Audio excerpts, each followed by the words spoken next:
Ang akon sa gigunitan diri ko kay nang bukog gani nasa pitso sang manok. Pitso sa dinosaur, pitso sa manok bitaw.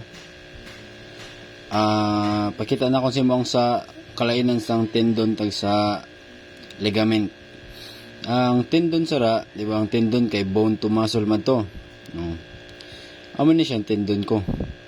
Amo ni siyang usa ka klase sa tendon diri sa may pitso sang manok. Mag-connect ni siya sa muscle sang sa pitso nga muscle sa chest sang manok tag sa ini nga bone, ambot na anong tawag nga bone ini. Tagang sa ligament naman, itong ligament kay bone to bone man to, ini kadua kita kasing duha ka buk ni crack na ay dira man agad sila, di ba sila mo crack dira na.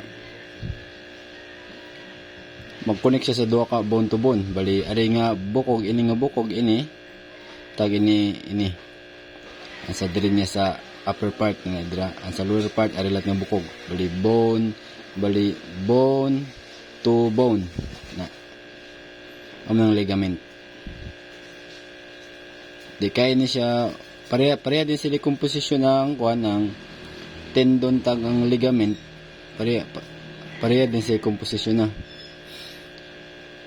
Bali kung ang supply sa blood flow diri sa tendon tag ligament kay hinay gid kayo kay do rubber ni siya abong ako magisi na or bali gani dugay gid kani siya makarecover o gani kinahanglan gyud operahan.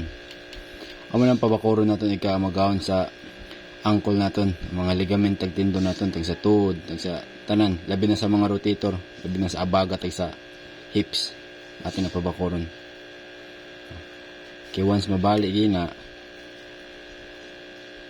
wala rin yung function, dugay ka na maayo kay dugay mo supply ng dugo, ang dugo mo mag-adjust ng nutrients. So amulad ako tig aga kayo